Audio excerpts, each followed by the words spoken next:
Welcome. આજે આપણે બનાવીશું ગ્રીન કેબેજનો સંભારો એટલે કે કચુંબર બનાવીશું આપણે. પણ આને થોડુંક આપણે વઘાર કરીને બનાવીશું. તો તેના માટે આપણે આ કેબેજ લીધી છે, જેને આપણે લાંબી લાંબી કાપીને પાતળી લાંબી કાપીને ધોઈ નાખી છે. આના માટે તમે કોઈ પણ કેબેજ યુઝ કરી શકો છો, જેવી રીતે કે હાર્ડ કેબેજ આવે છે, પછી થોડીક પર્પલ એટલે કે થોડીક રેડિશ પડતી કેબેજ આવે છે, અને લંબગોળ બી કેબેજ આવે છે. બધા બહુ પ્રકારની આવે છે. તમે કોઈ પણ કેબેજ યુઝ કરી શકો છો સલાડ માટે, સંભારા માટે.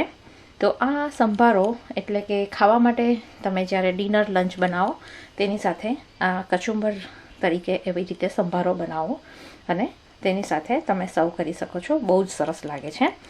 તો આ કેબેજની સાથે તમે પાતળા લાંબા ગાજર પણ કટ કરીને નાખી શકો છો, અને પાતળા લાંબા પેપર પણ કટ કરીને નાખી શકો છો. ગમે તે રીતે બંને મિક્સ નાખીને બનાવી શકો છો. એકલું કેબેજનું પણ બનાવી શકો છો. તમારા ઘરમાં જે અવેલેબલ હોય, કેરેટ હોય તો કેરેટ પણ નાખી શકો, કેબેજ એકલી હોય તો કેબેજ એકલીનો પણ બની શકે છે સંભારો. તો આ એના માટે આપણે પાતળી લાંબી કાપીને તેને ધોઈ નાખવાની છે. લાંબા લીલા મરચાં કાપી લેવાના છે, 2 સ્લાઈસ કરી લેવાની છે, એટલે પાતળા લાંબા મરચાં પણ કાપી લેવાના છે. અને તેની માટે આપણે થોડુંક જીરું, રાઈ, હિંગ લઈશું, સ્વાદ પ્રમાણે મીઠું અને તેલ લઈશું, અને આ સંભારો આપણે બનાવીશું. તો આ બહુ જ જલ્દી બની જતો હોય છે સંભારો, અને ખાવા માટે તમે જેમ મેં તમને કહ્યું કે ડિનરમાં પણ લંચમાં પણ તમે ગેસ્ટ આવે ત્યારે આ રીતે કચુંબર ડિફરન્ટ તરહનો સંભારો બનાવીને સર્વ કરી શકો છો.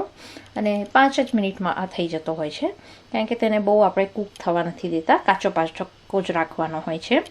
એટલે એના માટે આપણે આટલું પહેલાં લઈ લઈશું ઇન્ગ્રીડિયન્ટ્સ: કેબેજ, લીલા મરચાં અને બીજો મસાલો.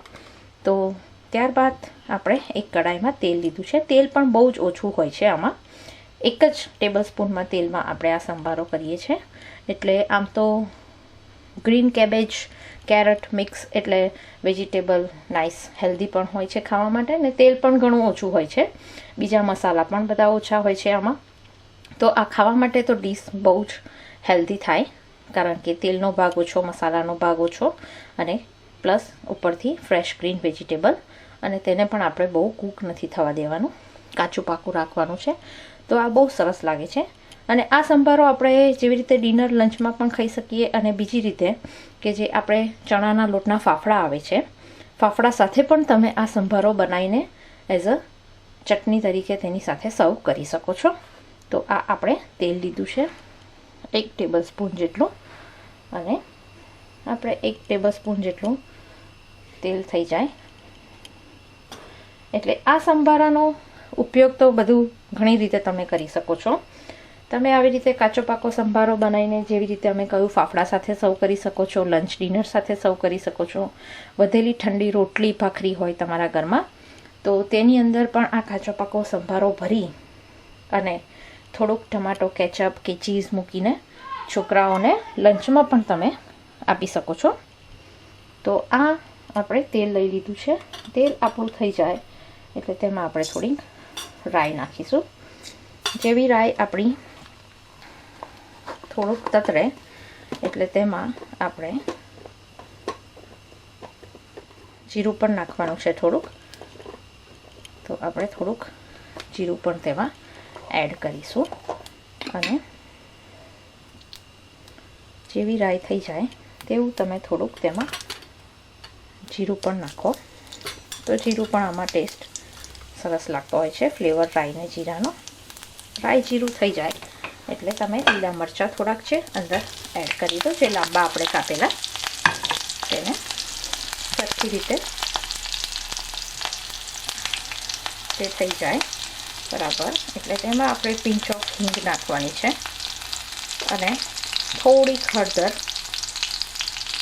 લિટલ બીટ કલર માટે સહેજ નાખવાની છે. અને ત્યારબાદ આપણે આ જે કેબેજ તે આપણે અંદર નાખી દઈશું બધી, તેને સરખી રીતે, અને પછી તેને આપણે થોડીક ઉપર નીચે કરી લઈશું.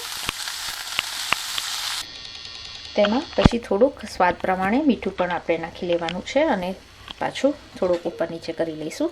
આમાં બિલકુલ પણ એક ડ્રોપ પણ પાણી આપણે એડ નથી કરતા, કેમ કે આ પાણી વગર જ બનાવવાનું છે. અને થોડુંક મીડિયમ આંચ પર 4 થી 5 મિનિટ સુધી આપણે તેને થવા દઈશું. 4 મિનિટમાં તો લગભગ આ થઈ જ જતા હોય છે સંભારો, કારણ કે તેને આપણે બહુ કૂક નથી કરવાનો અને કાચો પાકો જ રાખવાનો છે.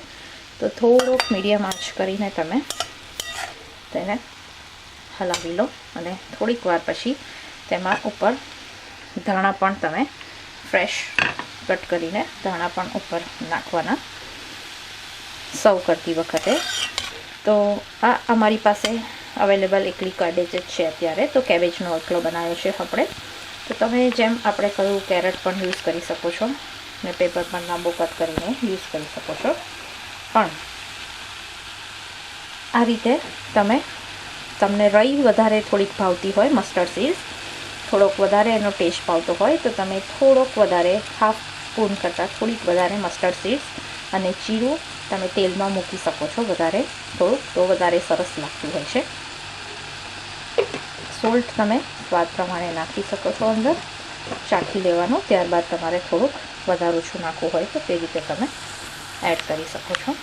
અને ગ્રીન ચીલી તો આપણે નાખી જ છે, એટલે 2 થી 3 લીલા મરચાં નાખવાના છે, જે આપણે નાખી દીધા છે અંદર ઓલરેડી. અને લાલ મરચું નથી નાખતા, કારણ કે લીલા મરચાંની તીખાશ હોય છે જ અંદર.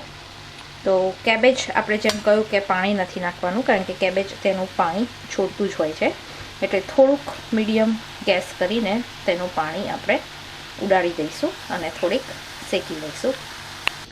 તો 4 થી 5 મિનિટમાં આપણે થોડોક ફૂલ ગેસ કરીને તેનું પાણી ઉડાડી દેવાનું છે, એટલે એ ડ્રાય થઈ જશે થોડોક સંભારો. તો આ આપણો સંભારો રેડી થઈ ગયો છે. તો એને આપણે થોડાક ઉપરથી લીલા ધાણા કાપીને ધોઈને કાપીને તમે લીલા ધાણા મૂકીને તમે ગરમમાં ગરમ તેને સંભારાને જેવી રીતે આપણે કહ્યું તેમ તમે આ સંભારો આપણો રેડી થઈ ગયો છે. અને તેને આપણે શાક ભાખરી એટલે કે દાળ ભાત શાક રોટલી સાંજે ડિનરમાં બનાવો ત્યારે તમે સર્વ કરી શકો છો.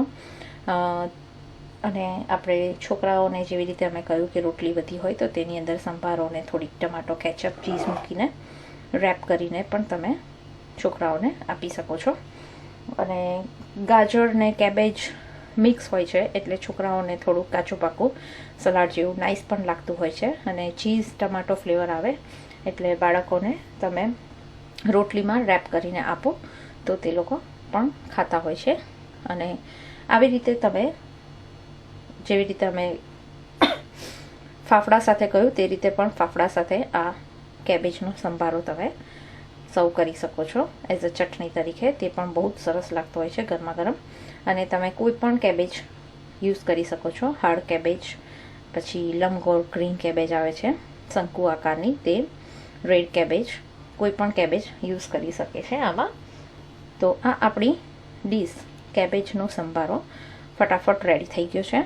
તો તેને આપણે ગરમા ગરમ સર્વ કરીશું, ખાઈશું, એન્જોય કરીશું. Thank you very much.